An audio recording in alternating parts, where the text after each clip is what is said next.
Hello and welcome to the latest edition of Sobriety Life, episode 4. My name is Richie Crook, and today we're going to speak about surrender. Basically, when your life becomes unmanageable and you just surrender to the fact that you can't take any more of the heavy drinking, the fog in front of your eyes, so it's called brain fog, and your life really became unmanageable in what you were doing, what you were consuming, and you could really see no way out whatsoever into the way things were going. So first of all, again, this podcast is only from my personal point of view. I'm not a professional. I don't work for any organisation. It's just from my experiences. So now that the legal stuff is out of the way, so we'll continue. So surrender. Basically, you're holding your hands up and you're saying enough is enough. I can't carry on anymore. I need some form of professional help. So where is the professional help? Well, as soon as you actually get to the point where you do surrender, and it's a common word used in the industry, surrender is well known through the medical practice and through all rehab centres and hospitals, and surrender is sort of like the buzzword for when people are ready to actually get help for the situation they're in. So there must be a build-up towards the word surrender, so surrender in your thought process where you just say enough is enough. So really, from my point of view, and I'm sure from millions of other people's points of view across the country I speak to and overseas, people's drinking really starts where you would say normal. I wouldn't say that was the 14 units per week, which is recommended by the government, where most people that are probably watching this podcast would drink 14 units in an hour. But anyway, 14 units per week is the government guidelines. So, you know, where people who have got a problem with alcohol, they blow that out of the water within the first sort of few hours of drinking, whether it be on a binge at a weekend or a few pints after work every night, or it's just a progressive sort of thing that they get to where, 14 units is never going to happen. So, okay, so we're looking at where did it start becoming a problem and you got to the point of surrender. So most people will be able to drink normally.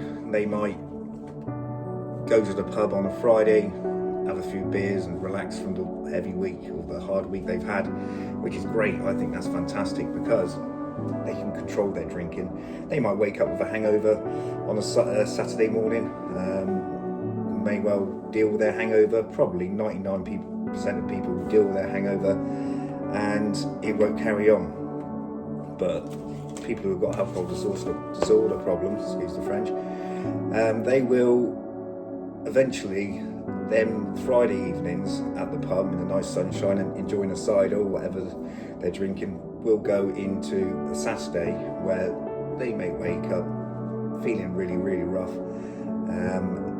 reach for a beer out the fridge, which is, weekends, it's up to people.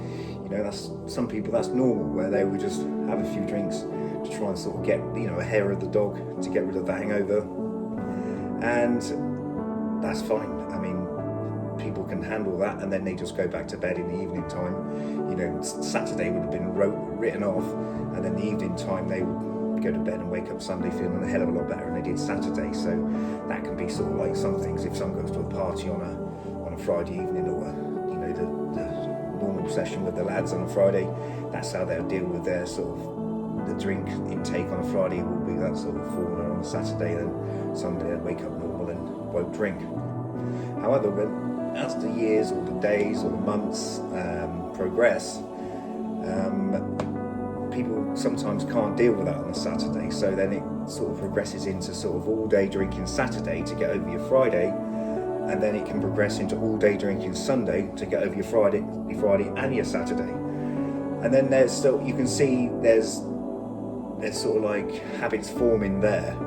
And then maybe, in my case, on a Monday, I would be really rough then, because you're having like a 2 or 3 day hangover, and then getting up for work at sometimes 4 o'clock in the morning on a Monday, or 5 o'clock or 6 o'clock, or whatever the time you get up for work, you're still going to be under the influence of alcohol in some form of way, because remember, it takes an hour for your body to break down every drink that it consumes. So if you've been drinking all day, all evening Friday, all day Saturday, all day Sunday, up until maybe 6 o'clock Sunday, or even 10 o'clock Sunday, whatever, by Monday morning you're still going to be under the influence.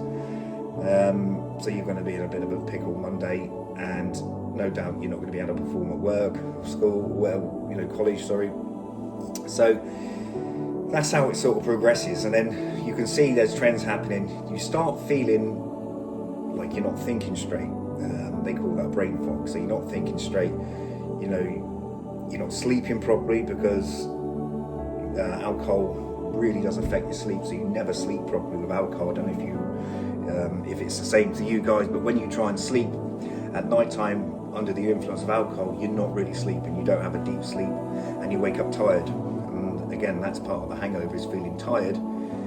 It's because you don't sleep properly when you poison yourself with alcohol, really, especially if you've had a big binge. And anyway, so then the Monday is almost like a write-off. You go to work, you put about 20% effort in, and then as it progresses, Monday evening you might drink to get over how bad you've been feeling Monday, and then again it sort of snowballs a bit into Tuesday, and as it sort of progresses, you can very, very easily find yourself then drinking.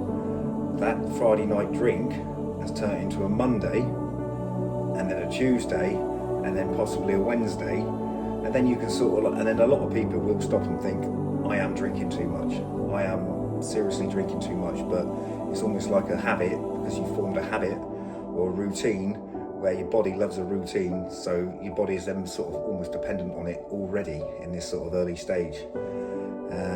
But you're not at that surrender part just yet, but you're still thinking to yourself, I think I've got a problem with this, I need to curb it a bit. And a lot of people will be able to sort of pull it in and moderate their drinking, and sort of like be able to pull themselves back in. So then Friday evenings, the Friday that's coming up, doesn't roll into a Saturday and a Sunday and a Monday or a Tuesday, because statistically Mondays, there's more people absent from work on a Monday than any other day of the week, which again could well tell you that either you don't like your job, or there's a lot of hungover people on a Monday, especially if there's a football match on over the weekend, like a World Cup or a European Championships, where Mondays are notoriously a day where a lot of the nation are absent from work. But anyway, back to surrender. So that can be the sort of start of the trend, and then it can start affecting your sort of everyday life at work, where you're missing work, you're annoying your bosses, and you can end up losing your job because you're never there on a Monday, you're only half there on a Tuesday, and then sort of like if you're going out on a Thursday night, or we've had a few beers at home because it's so much cheaper to drink at home these days, then you're missing Friday. So this sort of thing, if you can, you need to pull it in when you feel you may have a problem, and don't think I'm telling you what to do. This is just from past experiences. If you are able, pull yourself in, sort of have a word with yourself and think, right, okay, I'm going to try and do this and try and sort of change the way I am actually living, and to moderate your drinking. But unfortunately, if you've got like an addictive personality, or the alcohol has become a problem, then it's very, very, very difficult then to put it back into perspective with sort of moderation, which is a key word, which again, most people can drink in moderation, but some of us can't. So, and then, if your life is starting to become unmanageable, where you're missing appointments, you miss a hospital appointment, you miss a doctor's appointment, you forgot to take your car for an MOT or something like that, and then you can sort of stop and think and reflect in the evening times and think, that's down to me, being intoxicated or being pissed or, being hungover. Then, the alcohol addiction or the disorder is starting to take over your life. It's amazing how many emails and how many calls I've had this week, and how many posts I've had, and people being in contact saying that they feel they're at this stage now. Have I got any sort of tips and any advices for them? And again, this is one of the reasons why I'm doing the podcast today, just so I can, there is ways and means and sort of tactics and tools again, the internet is great. It's not for everybody. Some people can't sit through a YouTube video or videos or information on how to sort of curb your drinking or moderate your drinking, but others can. So it might be for you, it may not be for you. So, but yeah, when you get to this stage, it's a really important stage where you can see the alcohol is becoming a problem. You're able to pull yourself back into moderation, and this is the stage where you really need to do that. But if you can't, and if you don't, then there could well be consequences where it starts becoming an issue. Well, it has become an issue, but it's going to become a bigger issue. And then Friday evenings become less enjoyable because you know what the consequences are going to be from them Friday evenings. So maybe the 6 months' time, the Friday evenings turn out to be, you know it's going to be an all weekend session, or binge, or you're going to be hungover all weekend, and you know that's going to run into the following week, and then it starts to become more and more progressive. Whereas you're not enjoying your nights out, you're not enjoying socialising with friends or family. Every drink you're intaking, you know it's not good for you. However, you're doing it just to chase the contentness, which I call it, because you're chasing something that's not there. And every drink you're trying to achieve the euphoria of contentness.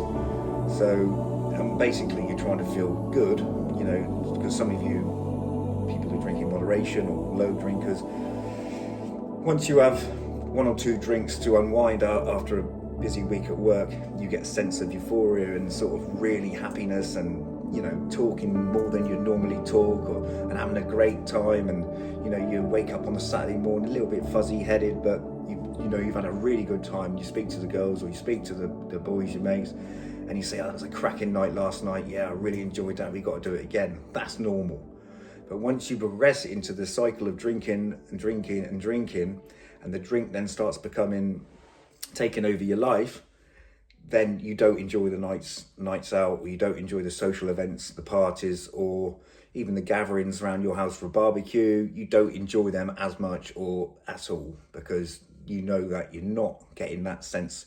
You look at other people and you sort of feel a bit envious of them because they're having such a good time.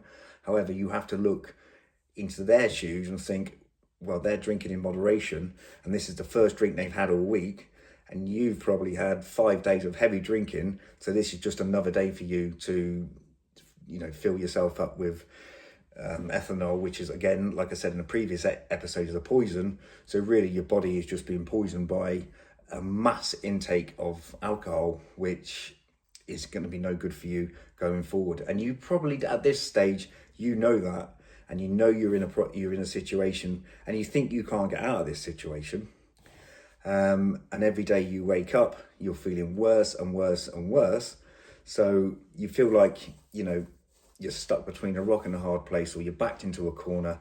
You're too scared to tell your parents, or your loved one, your wife, your husband, your girlfriend, your boyfriend. You're too scared to tell them and open up to them about it. The majority of people would be, because it's quite, we see it as like quite shameful for us to sort of, especially men, to show their emotion.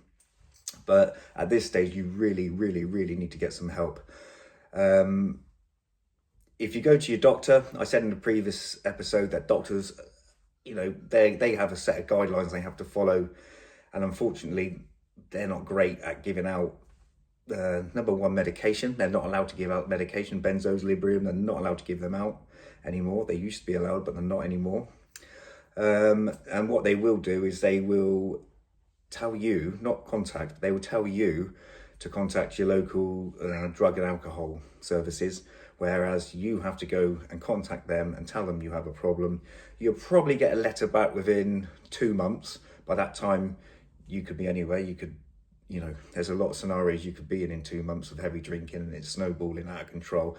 You've gone to the doctor looking for some help and guidance, and you've been given a letter saying, and you've had to go and write the letter to the services, whereas they come back to you and tell you they'll see you in 2 months, and you're thinking to yourself, hang on a minute, I've just tried to go into a doctor's and get immediate results, and I've been told this. So then you will leave the doctors annoyed, upset, and scratching your head and thinking, where do I go from here? So 9 times out of 10, you'll go and pick up a drink, you'll have a drink and drown your sorrows, and your problem starts and keeps going and going and going. So you've got into the doctors, you've got in there with all the good intentions of, yep, I've plucked up the courage, I'm going to go in there, I'm going to get myself sorted once and for all and go back to drinking in moderation, where I can have a really good time with my friends and my wife or my girlfriend, boyfriend, whatever. And you've walked out of there with basically, with your chin on the floor, upset. And that will be what happens, unless you have a doctor that can spend more than 10 minutes with you and will really take the time to help you out. But again, they're under so much restrictions and guidelines from the government. It's very rarely you're going to find one, unless you know one. And again, you can find medication, unauthorized medication on the internet, but I wouldn't recommend that. So, try and go with what they advise, but it's not great what their guidelines are.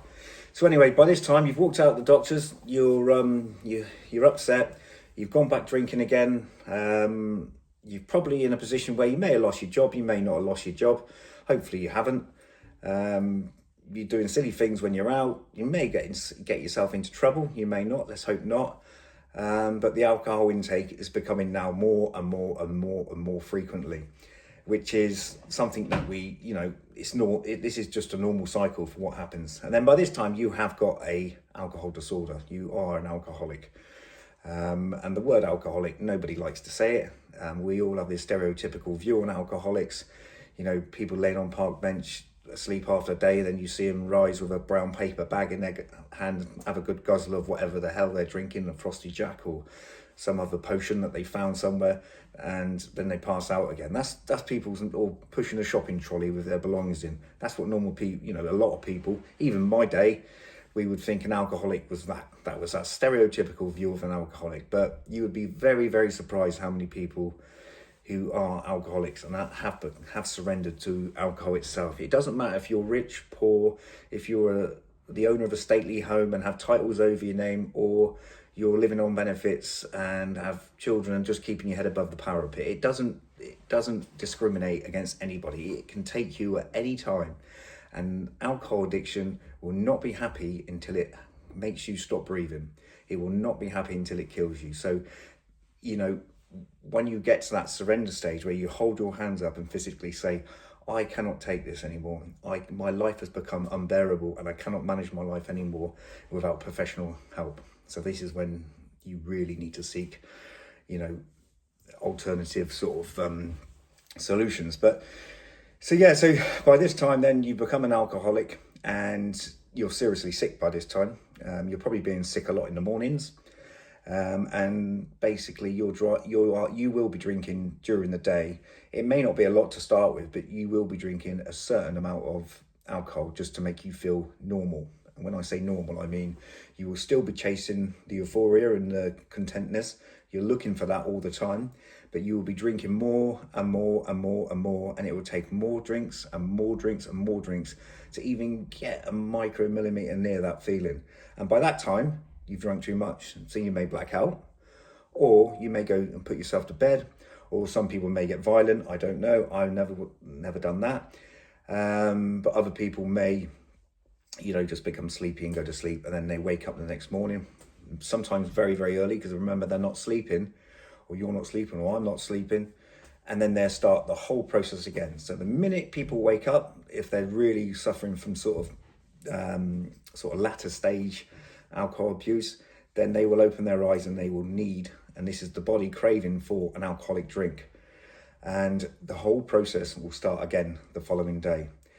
Some people who I've spoken to this week and at my local AA meetings, which I go to 3 times a week, which is fantastic for me, they say that when they wake, there's a lot of people in the AA meetings that are at different stages of alcohol disorder use, where they will be, some people have just come in off the street, and that's their first day in there, and they share and explain how their life is so bad and how they can't live any longer like it, how it's become unmanageable, how they've surrendered.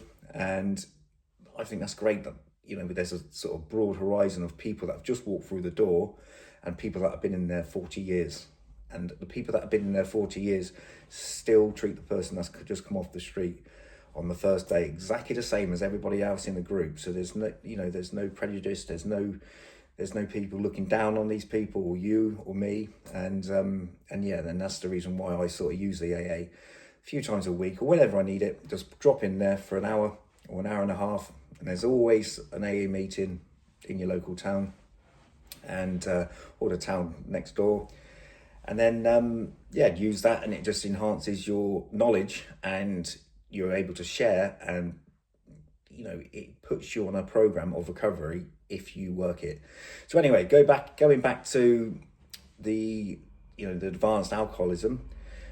People will be in the advanced stage, and then they have to surrender and say to themselves, I need, you can't carry on every single day going through the same process, drinking the same amount of drink, if not more, whether it be spirits, ciders, beers, whatever it is. Everyone usually, sometimes some people, whatever they can get their hands on. And then number one, what's going to happen is people are going to start running out of money. Relationships are going to start being affected. Jobs are going to be gone, and people may end up in hospital. With issues with liver, kidney, and health issues, or in some circumstances, people can actually drop dead. If you're one of the lucky ones, you can get in the hospital, have a 5-day detox, and that can put you on the road to recovery. But then when you're at this stage, you are basically sticking your hands up in the air and saying, I can't do this anymore. A lot of people will get up in the morning and that will be what they say. The being sick, the nausea, the constant pain, the headaches, the whole body is aching. That's the stage of withdrawal where your body's going into a withdrawal state.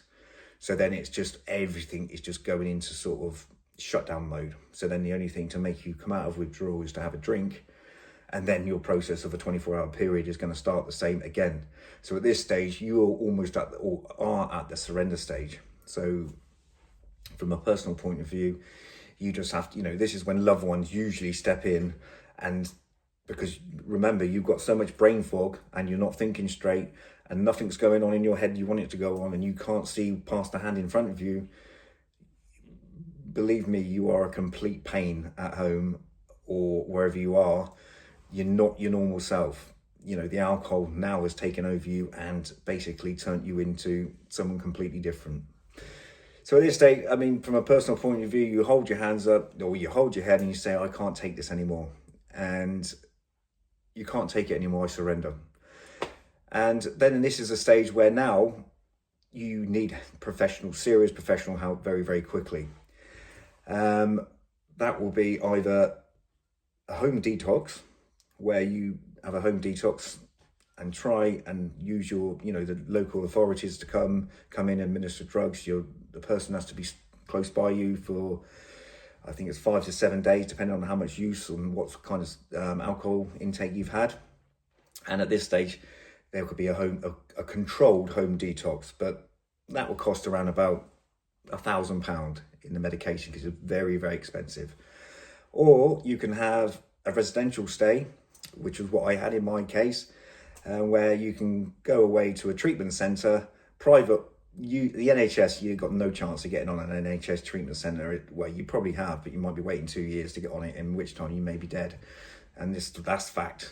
So if you've got this prolonged, advanced alcohol disorder,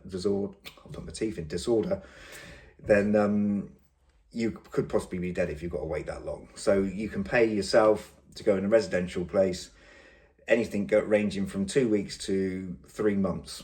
Now, it's not cheap. So, but then again, you've got to think to yourself, the cost it's going to cost to go into a residential.